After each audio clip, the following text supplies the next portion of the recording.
अस्सलाम वालेकुम नाजरीन, मैं हूं जिल्ले हैदर और प्रोग्राम अब बनेगा अपना घर के साथ और एक नए मेहमान के साथ आपकी खिदमत में हाजिर हुआ हूं। नाज़रीन, घर बनाने की ख्वाहिश जो है वो सबको होती है। ज़्यादातर लोग कोशिश करते हैं कि कराची में रहें, कराची के पोश इलाके में रहें, लेकिन डिपेंड करता है कि आपकी इनकम पे और आपके बजट पे।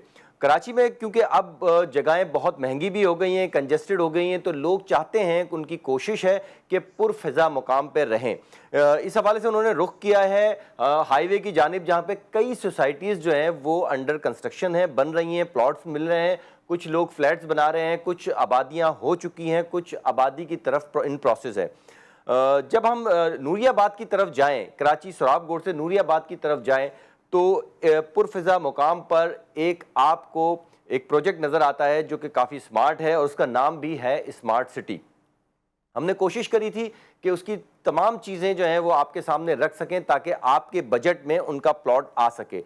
उनके जो बिल्डर हैं वो आज हमारे मेहमान हैं, उनके जो ऑनर हैं, उनके जो सीईओ हैं, खिज़र तहनील जो हैं वो हमारे गेस्ट हैं। कैसे हैं खिज़र आप? वालेकुम अल्हम्दुलिल्लाह। आप बताएं कैसे हैं सर? नाज़रीन, इससे पहले कि हम खिज़र से कुछ बातें करें, कुछ उनके प्लॉट्स के, उनके प्रोजेक्ट्स के मुतालिक कुछ सवालात करें, वो सवाल करें जो आपके ज़हन में हैं ताकि आपको परचेज़ करने में आसानी हो। इससे पहले आपको एक छोटा-सा पैकेज दिखाते हैं, उस पैकेज के बाद हम दोबारा आएँगे खिज़र से और सवालात करेंगे। तो देखते हैं एक छोटा-सा पैकेज।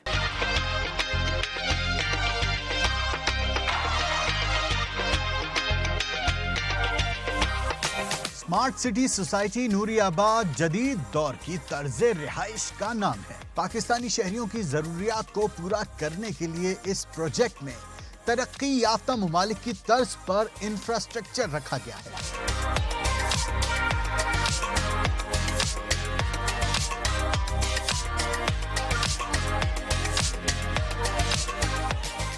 यहाँ रिहायशियों के लिए हर वो सहूलत मुहैया की जाने की तैयारी की जा रही है जो पहले किसी पाकिस्तानी ने किसी रिहायशी सोसाइटी में न देखी हो।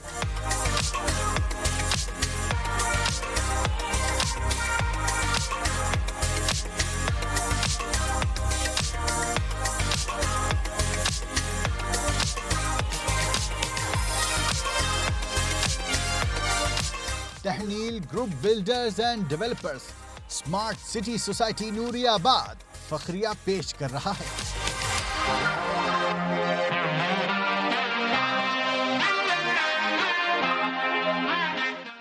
नाज़रीन, डॉक्यूमेंट्री आपने देखी, यकीनन मेरे दिल की तरह आपके दिल में भी ये ख्वाहिश होगी कि हम स्मार्ट सिटी में कोई प्लॉट लें और वहाँ पे पुरफ़िज़ा मकाम पे ज़िंदगी गुजार सकें, अपने ख्वाबों की ताबीर जो है वो पूरी कर सकें। खिज़र, ये बताएं कि कितना अरसा हो गया आपको इस फील्ड में? ज़िले में तकरीबन मुझे जो है वो कोई 11 साल के करीब इस फील्ड में हो गया है। ऑन एंड ऑफ आप समझें, कोई हमारे प्रीवियसली जब हमने स्टार्ट किया था, we started off with residential project जो एसनाबाद पे वाक़ है। अच्छा, वो किस नाम से प्रोजेक्ट है? तहनील स्क्वायर के नाम से है वो। फिर उसके बाद हमने दूसरा प्रोजेक्ट किया तहनील कॉर्नर के नाम से, वो भी अल्हम्दुलिल्लाह डिलीवर्ड। ये दोनों डिलीवर्ड प्रोजेक्ट हैं, टाइम से पहले डिलीवर्ड हैं और इसमें भी तकरीबन 3-4 साल 5 साल से इन दोनों तीनों प्रोजेक्ट्स में रिहाइश मौजूद है। अच्छा। अब हमारा तीसरा जो प्रोजेक्ट था वो हम स्टार्ट कर रहे हैं ठट्टा में, which is chalet by smart city, और हमारा चौथा प्रोजेक्ट है smart city Nooriabad, which is purely residential project. ठीक है। अच्छा, 11 साल पहले जब आपने काम शुरू किया और एक प्रोजेक्ट लॉन्च किया तहनील कॉर्नर या तहनील स्क्वायर के नाम से, तो क्या चीज़ आपको फेस करनी पड़ी और क्या आप समझते हैं कि कितने अरसे में ये प्रोजेक्ट जो है आपने कंप्लीट किया और डिलीवर किया? अच्छा, जो ये प्रोजेक्ट था तहनील स्क्वायर, जब हमने स्टार्ट किया था तो वो तकरीबन हमने 4 साल का स्केड्यूल बनाया था, जो जनरल एक स्टैंडर्ड प्रैक्टिस है। लेकिन अल्हम्दुलिल्लाह वो हमने 3.25 साढ़े 3 साल में लोगों को डिलीवरी कर दी थी। और जो स्केड्यूल हमारा जो 6 महीने का रह गया था, वो हमने लोगों को आफ्टर पोजेसन दिया था कि आप वो अपने रिहाइश करने के बाद वो 6 महीने का स्केड्यूल जो है वो पूरा करें। कहते हैं कि बिल्डर एक प्रोजेक्ट बनाता है और उस वक्त तो बहुत अच्छा नज़र आ रहा होता है वो, मतलब जो कहते हैं ना कि वो मीठा मीठा हप हप और कड़वा कड़वा थू थू, लेकिन जब लोग वहाँ रिहाइश पजीर होते हैं तो कहीं से लीकेज हो जाती है, कोई टाइल निकल रहा होता है, कभी कोई प्रॉब्लम होती है। तो आपके प्रोजेक्ट में जो शहरी हैं, जो रिहायशी हैं, उनको इस तरह की प्रॉब्लम तो नहीं फेस करनी पड़ी? अल्हम्दुलिल्लाह अभी तक तो नहीं हुई। जो अच्छा। चीज़ दी है आज तक, मेरे ख्याल है कोई 4-5 साल में ना मेंटेनेंस हमने अपने पास रखी है, मेंटेनेंस भी लोग खुद ही कर रहे हैं। तो कोई ऐसा कोई प्रॉब्लम आया नहीं, और अगर कोई मेजर कोई प्रॉब्लम होता है तो ऑब्वियसली हम फिर बैठे हैं उनको सपोर्ट करने के लिए, लेकिन कभी इस तरह का कोई प्रॉब्लम हुआ नहीं कितने अल्हम्दुलिल्लाह। फ्लैट्स हैं उसमें? तहनील कॉर्नर में कोई अराउंड 46 फ्लैट्स थे। अच्छा, तहनील स्क्वायर में जो है वो कितने का आपने डिलीवर किया?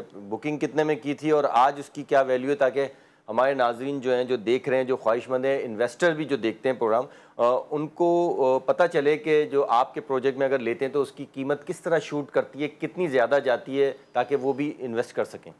अच्छा चले भाई, जब हमने इसकी बुकिंग ली थी तो उस वक्त थी कोई अराउंड, सबसे छोटा अपार्टमेंट था 18 लाख रुपए का, ओके, और सबसे बड़ा जो 2 बेड डीडी का अपार्टमेंट था दैट वाज अराउंड, छोटा अपार्टमेंट वाज अराउंड 18 लाख रुपए, और बड़ा जो था वो कोई 26 लाख रुपए के करीब था। And now? जो अब छोटा अपार्टमेंट है वो रीसेल में जो लोग अब बेच रहे हैं दैट इज़ अराउंड 46 टू 50, और 2 बेड डीडी का जो अपार्टमेंट है वो तकरीबन कोई 65 टू 75 के बीच में, depending on the floors. Okay, तो मेमार में प्रोजेक्ट स्टार्ट किया, यानी कि कराची में प्रोजेक्ट स्टार्ट किया, तो उसके बाद फिर आप एकदम highway, national highway, super highway की तरफ चले गए, तो क्या इसमें कोई प्रॉफिट का मार्जिन ज़्यादा है जो कराची छोड़ के आप वहाँ चले गए? अच्छा देखिए, प्रॉफिट मार्जिन तो हाउसिंग में एक लोगों को है कि मार्जिन ज़्यादा है, लेकिन वो उसके साथ फिर आपको डिलीवरी भी अगर आप करेंगे तो मार्जिन। लोगों के जहन में तो ये कॉन्सेप्ट है ना कि भाई बिल्डर का काम अगर आप कर लें तो बस दिन दुगनी रात चुगनी तरक्की होती है। 100 रुपए की बिल्डर चीज़ लेता है, 1000 की बेचता है। 100 रुपये की लेके खैर 1000 की तो नहीं बिकी जाती, लेकिन यह है कि कंपैरेटिवली मार्जिन अच्छा है अगर आप तरीके से काम करें। चीज़ देखिए, डिलीवर होती है तो ऑब्वियसली उसकी चीज़ की अप्रेजल भी है। अगर हम सिर्फ बुकिंग करते रहेंगे और डिलीवरी पे नहीं होगा तो ऑब्वियसली प्राइस इंक्रीज नहीं हो सकता, और पीछे वालों को एग्जिट कराने का मौका मिलेगा भी नहीं। तो आपको क्लाइंट को भी तो एग्जिट कराना है किसी प्राइस पे। आपका क्लाइंट जो आज आपके पास 10 लाख, 12 लाख, 20 लाख का इन्वेस्ट कर रहा है for over the period of 4 years, तो उसको किसी टाइम के बाद एग्जिट भी करना है। प्रॉफिट अपनी जगह पे बिल्कुल है उसमें, लेकिन उसके साथ डिलीवरी भी हो। तो वो अगर बहुत टाइम पे ऐसा होता है कि लोगों की इंस्टॉलमेंट उस हिसाब से नहीं आ रही होती, लेकिन हम अपनी डिलीवरी चला रहे होते हैं, चीज़ तो आपको डिलीवर करनी है। तो अगर लोग नहीं भी इंस्टॉलमेंट ऑन टाइम दे रहे, या आपके पास सेल्स का रेशो उस हिसाब का नहीं है, तो फिर भी आप प्रोजेक्ट को तो ऑन टाइम डिलीवर कर रहे हैं। अगर 4.5-4 साल का एक प्रोजेक्ट है और 3-3.5 साल में आप डिलीवर कर रहे हैं, तो इसका मतलब है कि क्लाइंट से ज़्यादा आप अपना पैसा उसमें लगा रहे हैं। एग्जैक्टली। तो वो एक मार्जिन बिल्कुल है, प्रॉफिट का रेशो भी बिल्कुल है, लेकिन वो डिलीवरी के ऊपर है कि आपकी चीज़ की डिलीवरी कितनी है।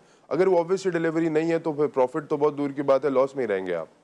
अच्छा, आप शहर में कहीं निकल जाएं, शॉपिंग सेंटर पे निकल जाएं, हाईवे की तरफ निकलें, टीवी खोल के देखें तो जगह जगह स्मार्ट सिटी का ऐड चल रहा होता है। तो इतना स्मार्ट आप खेल रहे हैं, वहाँ पे भी कोई काम हो रहा है जहाँ जो जगह है हाईवे पे? क्योंकि ज़ाहिर बात है इतनी दूर है, मैं तो नहीं जा सकता या दूसरे लोग भी देखने तो नहीं जा सकते। वो टीवी पे या आपकी जो वीडियोज़ हैं या आपकी जो वेबसाइट है या आपका जो पेज है उस पर लोग देखते हैं, उससे इंस्पायर हो रहे हैं और उस पर लोग ले भी रहे हैं, यकीनन ले रहे होंगे और आप काम भी करा रहे होंगे। लेकिन कितना काम वहाँ पर हो गया और उसकी ज़रा थोड़ी तफसीलात बताएँ। अच्छा, अब एक हाईवे के ऊपर एक कॉन्सेप्ट है कि आपने सुना होगा कि हम प्री लॉन्च में हैं। तो लोग प्री लॉन्च में अमूमी तौर पे एनओसीज नहीं लेते हैं, बाउंड्री वॉल के काम नहीं करवाते हैं, इंफ्रास्ट्रक्चर का कोई काम नहीं चढ़वाते हैं। अल्हम्दुलिल्लाह हम प्री लॉन्च ही फेज़ में हैं, क्योंकि हमने अभी तक लॉन्च ऑब्वियसली नहीं किया है, लेकिन हमारा इंफ्रास्ट्रक्चर का काम स्टार्ट है, मेन बुलेवर्ड्स का काम स्टार्ट है, राउंड अबाउट्स का काम स्टार्ट है। कोई आप समझें कि अगर मैं रफली भी कॉस्ट करूँगा तो कोई 4 किलोमीटर के करीब हमारा इंफ्रास्ट्रक्चर का काम स्टार्ट है। अच्छा, बाउंड्री वॉल हमारी फ्रंट और साइड्स तकरीबन हो चुकी हैं। बुकिंग ऑफिस हमारा बाउंड्री वॉल आपने करा ली, date is a good sign, क्योंकि वहाँ पे अक्सर ये होता है कि आप जब अपना घर बनाने जाते हैं वहाँ पे तो पता चलता है कि वहाँ दूसरे आगे उनका ये तो गोट की ज़मीन है, आप यहाँ कैसे बैठे हैं। तो आपने बाउंड्री कराई है, इट्स मीन के तमाम डॉक्यूमेंटेशन आपकी जो है वो कंप्लीट है। अल्हम्दुलिल्लाह। अच्छा, बाउंड्री वॉल जो है वो हमारी फर्स्ट फेज़ में हमने तकरीबन 250 एकड़ के करीब में करवाई है, क्योंकि ये प्रोजेक्ट जो ओवरऑल है वो कोई 600-650 के करीब, 600 एकड़ के करीब का प्रोजेक्ट है। तो वो ऑब्वियसली पूरे को भी कवर करना हमारे लिए पॉसिबल नहीं है, लेकिन इन द फर्स्ट फेज़ हमने 250 एकड़ की बाउंड्री करवा ली है। इंफ्रास्ट्रक्चर हमारा जिस तरीके से आगे जाता रहेगा फिर हम बाउंड्री वॉल को आगे लेके जाएंगे। साइड ऑफिस हमारा वहाँ पे रेडी है, ग्रे स्ट्रक्चर तक वो रेडी है। अब जब उसको लॉन्च करेंगे तो उससे कोई 15 दिन पहले ऑफिस को हम कब फाइनलाइजेशन तक का इरादा है आपका लॉन्चिंग पे जाने का? बकरा ईद से पहले इंशाल्लाह हमारा मूड है। कुछ 2-3 चीज़ें हैं, मैं चाह रहा हूँ कि साइट को ज़रा डिलीवर करके फिर लॉन्च किया जाए, तो आने वालों को भी मज़ा आए और हमें बेचने में भी मज़ा आए। नाज़िर खिज़र हमारे साथ मौजूद हैं, इनसे मज़ीद सवाल करेंगे। कुछ चीज़ें तो इन्होंने बता दी हैं कि इंफ्रास्ट्रक्चर पे जो है वो काम जारी है और अभी लॉन्च नहीं है, प्री लॉन्चिंग है। वरना अक्सर हमने देखा है कि लोग जो हैं वो पहले बेचते हैं चीज़ें, उसके बाद काम शुरू करते हैं। एक छोटा सा कमर्शियल ब्रेक लेते हैं, ब्रेक के बाद दोबारा खिज़र के पास आएंगे और कुछ ऐसे सवालात करेंगे जिसको सुनना चाहते हैं, जिनके जवाब आप सुनना चाहते हैं, ताकि ईजी अप्रोच हो आपकी और आप प्लॉट ले सकें। तो लेते हैं एक छोटा सा कमर्शियल ब्रेक।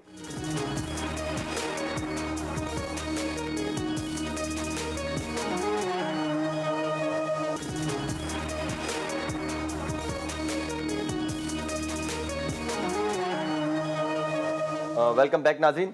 खिज़र, ब्रेक से पहले हम आपसे सवाल कर रहे थे और आप बता रहे थे कि इंफ्रास्ट्रक्चर का काम आपने शुरू कर दिया है और काफ़ी एरिया उसको कवर्ड भी कर लिया है।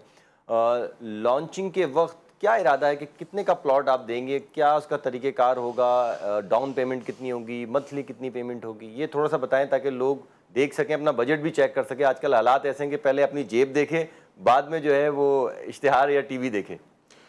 अच्छा, तकरीबन आप समझें कि इस वक्त जो हम स्केड्यूल पे जो हमारा जनरल रेट है वो तकरीबन कोई 7.5 लाख रुपए 80 गज़ का है। ठीक है।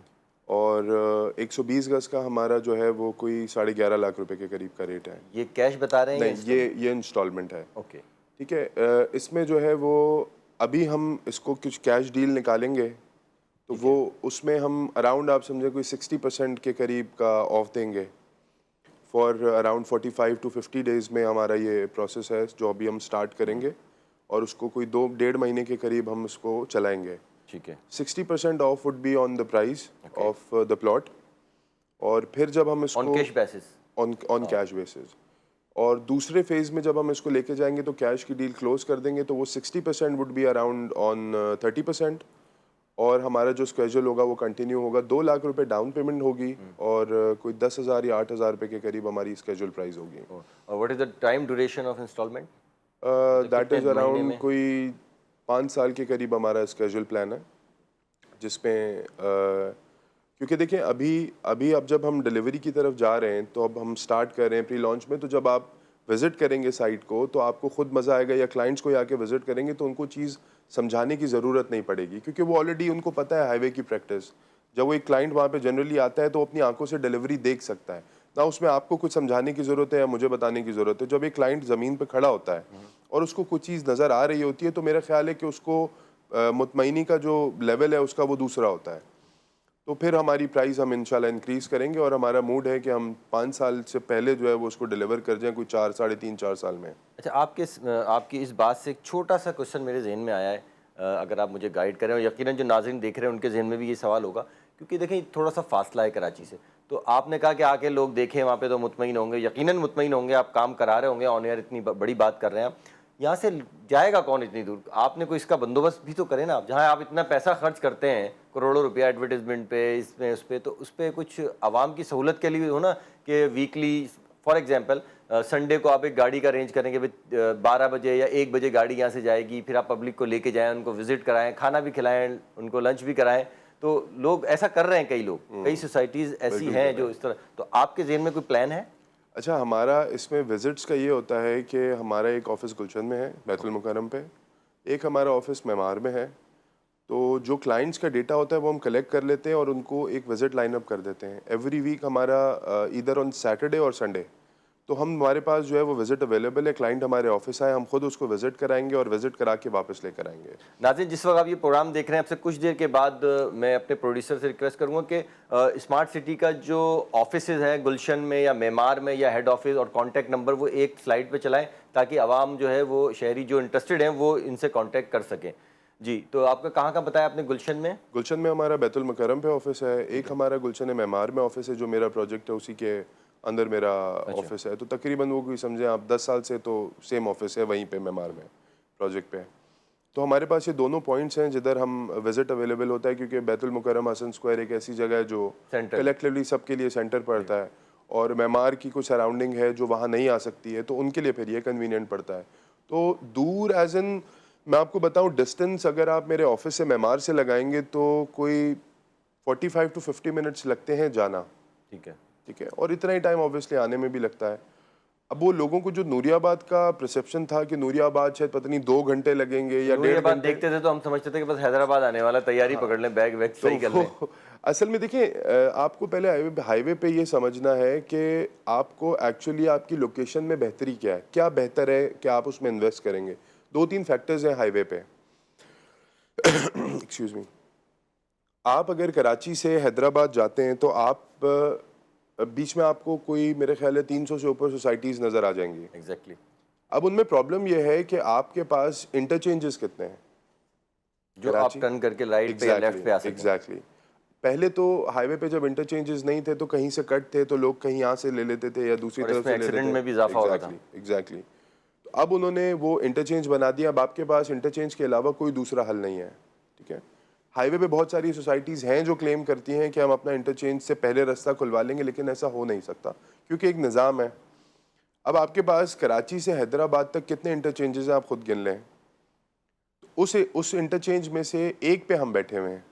आपको हमारे लिए कहीं सर्विस रोड पे नहीं जाना, आप इंटरचेंज चढ़ेंगे, एग्जिट होने से पहले हमारी सोसाइटी आएगी, फिर आप इंटरचेंज एग्जिट होंगे। ओके। इसीलिए जब आप कराची से हैदराबाद जा रहे होंगे तो भी और आ रहे होंगे तो भी पहले मेन रोड पे ही आपकी सोसाइटी। मेन इंटरचेंज पे। ओके। आपको कहीं सर्विस रोड नहीं जाना। बहुत सारी सोसाइटीज़ हैं आपको हाईवे पे नज़र आती हैं।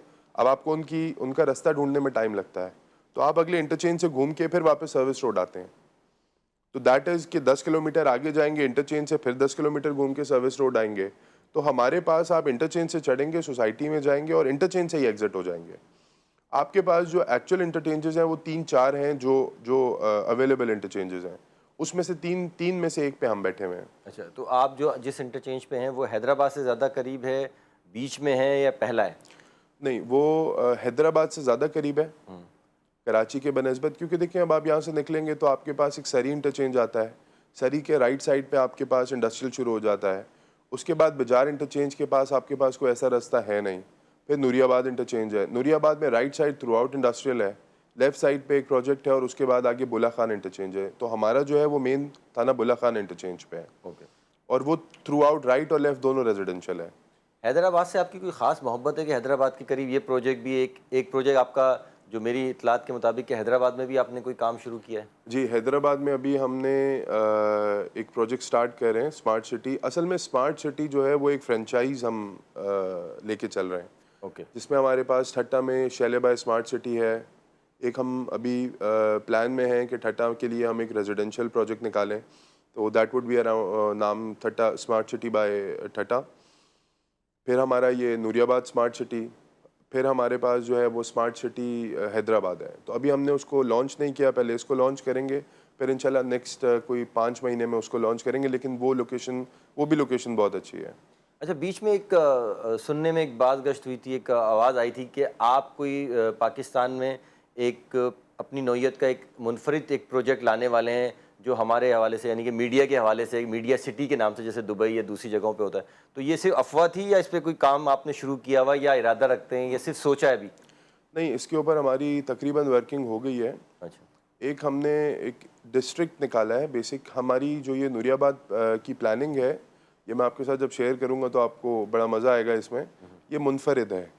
मुनफरिद इन द सेंस कि ये पाकिस्तान की पहली डिस्ट्रिक्ट बेस्ड हाउसिंग सोसाइटी है। District based means? अच्छा, अब डिस्ट्रिक्ट में हमारे पास हमने इसको जोन्स और डिस्ट्रिक्ट में डिवाइड किया है, जिसमें हमारे पास 38 से ऊपर एमिनिटीज़ हैं, जिसमें डे एंड नाइट सफारी है। अच्छा।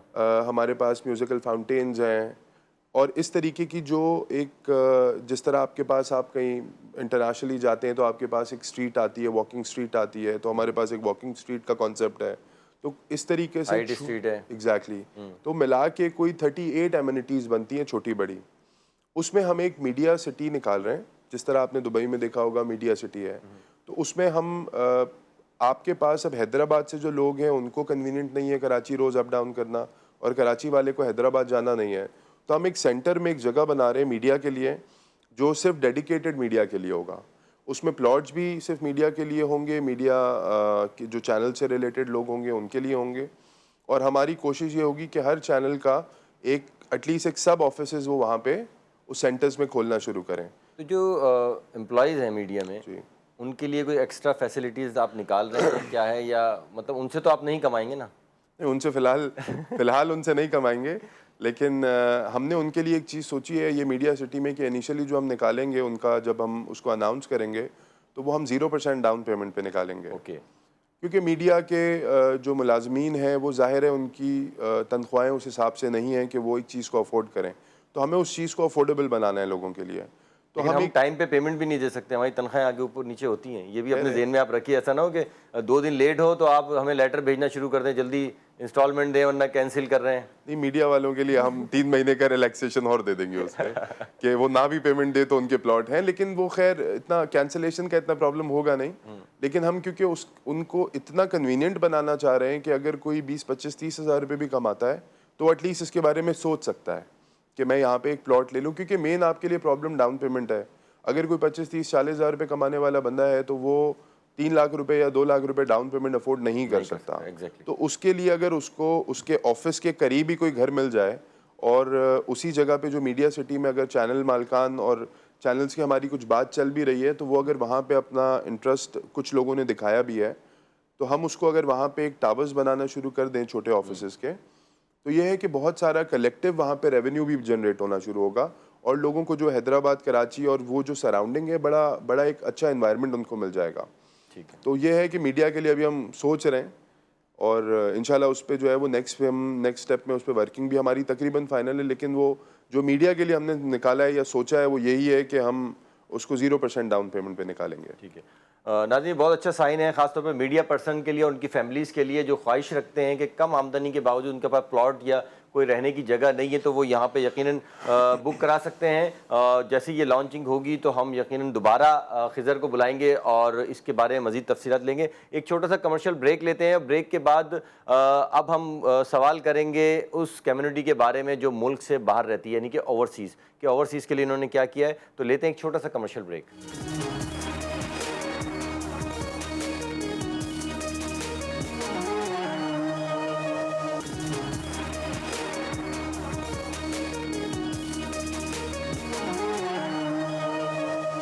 वेलकम बैक नाज़रीन। खिज़र, ओवरसीज़ का एक बहुत बड़ा हाथ होता है किसी भी बिज़नेस में, किसी भी मुल्क की तरक्की में, और हमारे मुल्क में भी ओवरसीज़ को बड़ी अच्छी निगाह से देखा जाता है क्योंकि डेफिनेटली रेवेन्यू जो है वो आता है हमारे मुल्क में। सबका जिक्र कर दिया आपने, एमिनिटीज़ का, मीडिया पर्सन का, कम आमदनी वालों का, ओवरसीज़ का जिक्र नहीं किया। कुछ नहीं सोचा उनके बारे में? अच्छा, ओवरसीज़ के लिए हमने बड़ी वर्किंग की है और ओवरसीज़ हमारा एक बड़ा समझे बड़ा एक असासा है जो हमें बड़ा सपोर्ट करता है। और बहुत कम्युनिटीज़ में आपने देखा होगा कि एक ओवरसीज़ का ब्लॉक अलग निकला होता है, तो हमारे लिए एक हमने पूरा ओवरसीज़ को एक माहौल देने की कोशिश की है, जिसमें मैंने आपको बताया था कि हम इंटरनेशनल लेवल पे जो फूड स्ट्रीट्स हैं या वॉकिंग स्ट्रीट्स हैं उस कॉन्सेप्ट को लेकर आ रहे हैं। तो कुछ 2-3 चीज़ें हमने दुबई से इंस्पायर होके ली हैं, 2-3 चीज़ें हमने यूएस में, यूके से इंस्पायर होके ली हैं। तो वो हमने डिफरेंट एरियाज से हमने कुछ चीज़ें इंस्पायर मजमूआ बनाया उसका। एग्जैक्टली। तो वो ब्लॉक को हमने जो है वो ओवरसीज़ प्रीमियम ब्लॉक निकाला है और वो भी हम इंशाल्लाह जब लॉन्च करेंगे तो उसके साथ ही जो है वो हम ओवरसीज़ ब्लॉक भी लॉन्च करेंगे। और ओवरसीज़ ब्लॉक में आप देखेंगे उसमें तकरीबन कोई हमारे पास आप समझें एक आर्टिफिशियल लेक भी है। अच्छा, गुड। एक वॉकिंग आर्टिफिशियल लेक के साथ दोनों साइड्स पे वॉकिंग स्ट्रीट है, तो वो हमने एक बड़ा उसको कॉन्सेप्चुअल चीज़ देने की कोशिश की है। एग्जैक्टली कि कुछ डिफरेंट हो। ओवरसीज़ ब्लॉक आपने देखा होगा जनरल है एक्सक्यूज मी, ओवरसीज़ ब्लॉक आपने देखा होगा एक जनरल ब्लॉक है, कहीं भी लोग निकाल देते हैं कि जी ओवरसीज़ प्रीमियम ब्लॉक है। अब उसमें प्रीमियम तो कुछ भी नहीं है। होता क्या है प्रीमियम? प्रीमियम के लिए आप किसी को एक एनवायरनमेंट क्रिएट करके देते हैं, दैट इज़ प्रीमियम। तो ओवरसीज़ को हम जो एक माहौल क्रिएट करके देंगे या जो देना चाह रहे हैं वो जब मैं आपके साथ शेयर करूंगा तो आपको बड़ा समझ में आएगा कि मैं आपको डिफरेंस जो समझा रहा था कि ओवरसीज़ ब्लॉक हमारे में और किसी भी और सोसाइटी में डिफरेंस क्या है। एग्जैक्टली। तो आपको खुद एक चीज़ देखिए वाजे होती है कि हम एक उसमें जो हमारी आर्टिफिशियल लेक दे रहे हैं कोई तकरीबन 7-7.5 एकड़ के ऊपर वो आर्टिफिशियल लेक डिज़ाइन है, उसके साथ जो है वो दोनों साइड पे वॉकिंग स्ट्रीट डिज़ाइन है, फिर साथ फूड कोर्ट्स और वो पूरे एक मॉल टाइप के हमारे डिज़ाइन है। तो उसके पीछे हमारे पास पार्क्स हैं, दोनों साइड पे लैंडस्केप्स हैं, गोल्फ कोर्सेज हैं। तो इस तरीके से पूरा ओवरसीज़ प्रीमियम ब्लॉक को हमने एक बड़ा प्रीमियम बनाया है कि अगर ओवरसीज़ में हम किसी के सामने कोई चीज़ प्रेजेंट करें या उनको कोई प्रेजेंटेशन दें तो उनको भी एक चीज़ अच्छी लगे देख के कि हाँ हम कनेक्ट कर पाएँ उस चीज़ से। एक छोटी सी प्रॉब्लम है ओवरसीज़ के साथ। जी जी। जो उन्होंने हमसे शेयर भी करी है और पूछा कि वो ज़ाहिर बात है आप क्योंकि सोसाइटी लॉन्च कर रहे हैं और ओवरसीज़ जो है वो ख़रीद रहा है, तो वो ज़ाहिर बात है वो दूर है, समंदर पार है, उसको आपसे कनेक्ट करने में कुछ प्रॉब्लम होती है, नेट पे सर्च करके वो उसको पसंद तो आ जाती है चीज़, लेकिन जब वो पैसे भेजता है आपको इंस्टॉलमेंट के या दूसरी साथ भेजता है, तो वो बीच में जब वो आता है, जब आप हैंड ओवर कर रहे होते हैं, डिलीवर कर रहे होते हैं, तो उस वक्त आप एक उसको लेटर देते हैं कि भाई आपने तो फॉर एग्जांपल आपने करोड़ रुपया देना था, लेकिन आपने 75 लाख आया है, बाकी 25 लाख नहीं आया, जबकि वो वहाँ से भेज चुका होता है। अब बीच में उसका फ्रेंड या रिलेटिव कुछ इस तरह की मिस हैपनिंग हो जाती है, मिसहैप हो जाता है, तो इसके लिए कोई आपने कोई तरीका निकाला है कि वो डायरेक्ट आपसे लिंक हो, ताकि वो आप ही को पेमेंट भेजे, आप स्लिप उन्हीं को, उनको इस तरह का कोई चीज़ आपने लॉन्च करी है? अच्छा, इसमें हमने बड़ी वर्किंग की थी और हमारी कोशिश ये थी कि हम इसको एक एप्लीकेशन बेस्ड ओवरसीज़ Yes, के लिए exactly, काम किया application. जाए।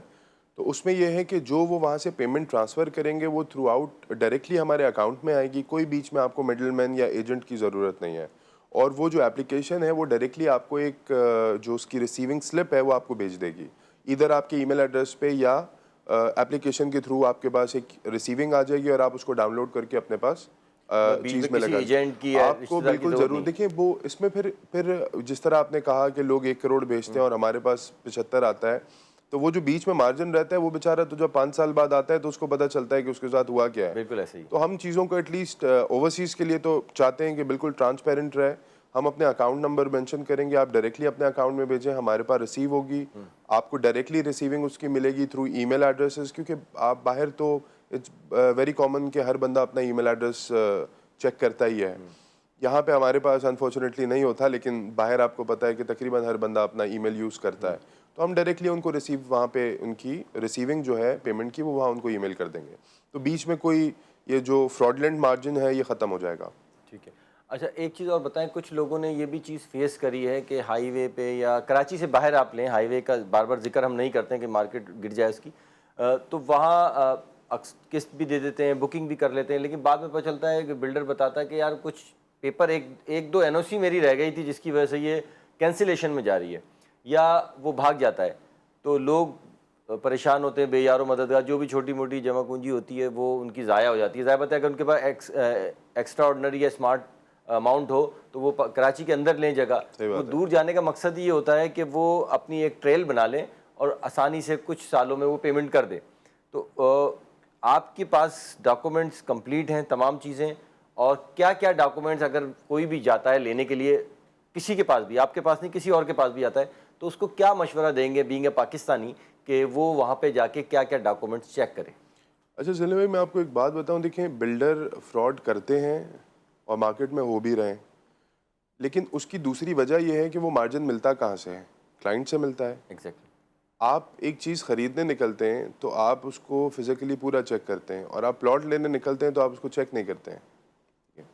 यहाँ से बैठ के हम बहुत अच्छा एडवर्टाइज़ दिखा देंगे, लेकिन जो बात हमने की कि आप पहले ख़ुद देखें उस चीज़ को, तो जब आप उस चीज़ को देखते हैं, ख़ुद समझते हैं चीज़ों को, आपको एनओसीज़ दिखाई जाती हैं, आप उसकी वेरिफिकेशन कराते हैं, तो उसमें देखें लेने वाले की भी कोई ज़िम्मेदारी है और बेचने वाले की भी कोई ज़िम्मेदारी है, तो दोनों एंड की ज़िम्मेदारी है। अगर आप दोनों ज़िम्मेदारियाँ बिल्डर पे डाल देंगे तो उसको मार्जिन मिलेगा, तो आप उसको वो मार्जिन ही ना दें, आप उसको फ्रॉड करने का मार्जिन ही ना दें, आप चीज़ें वेरीफाई कराएं, फिजिकली साइट को देखें। क्या देखें चीज़ें? आप फिजिकली देखें, पहले तो आप फिजिकल जाके जगह को देखें कि ये जगह जो ये दिखा रहा है वो उसने, चलें जगह हमने देख ली, हमें पसंद आ गई जगह, पेपर क्या मांगे वहाँ पे?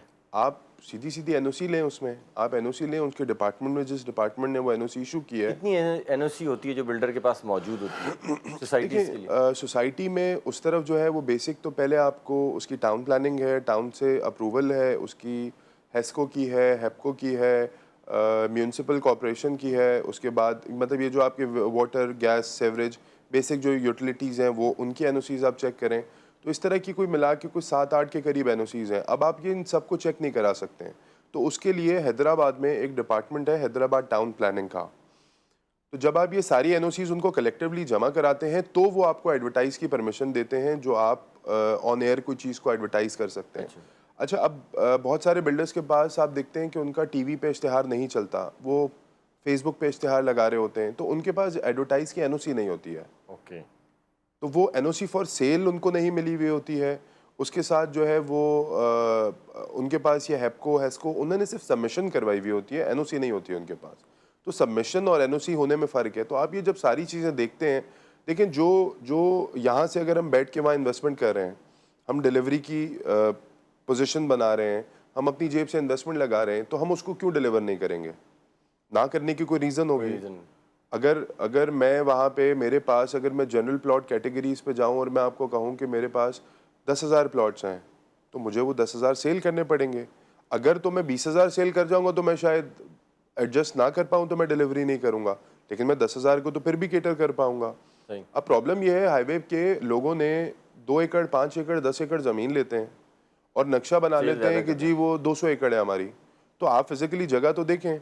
बहुत सारे केसेस में इस तरह हुआ भी है। हमारे आसपास भी कुछ सोसाइटीज़ हैं, मेरे पास लोग आए, उन्होंने कहा आप जो है वो 7.5 लाख का 80 गज दे रहे हैं और सामने वाला जो है आपके वो तो 5 लाख रुपए में दे रहा है। तो मैंने उनको उस तरह उस वक्त भी गाइड किया कि आप वो फाइल बेच रहे हैं, आप फाइल ले लें उनसे। अगर आपको वो 5.5 लाख रुपए में खाली फाइल कवर समझ में आता है तो बहुत अच्छी बात है, आप ले उनसे। और वही हुआ कि वो 2 साल बाद भाग गए लोग। तो आप एटलीस्ट जगह पे जाएं, उनको बोलें कि मुझे जगह जिस जगह पे हम बेच रहे हैं मुझे एक एरिया का सर्वे कराएं। मेन रोड पे खड़े होकर ना बताएं कि मेरी ज़मीन है, आप मुझे इंटरनली सर्वे करवाएं कि आपकी ज़मीन कहाँ से कहाँ तक है। तो एक फिर जब इंसान है वो खुद भी अपना एक आइडिया लगाता है कि जगह कितनी है और कितने प्लॉट्स हो सकते हैं। तो मेरा ख्याल है फ्रॉड का मार्जिन क्लाइंट को खुद भी कम करना पड़ेगा। बिल्डर को आप वो मार्जिन दें ही ना कि किसी के जहन में ये बात आए कि हम इसमें फ्रॉड कर जाएंगे। ठीक है, बहुत शुक्रिया।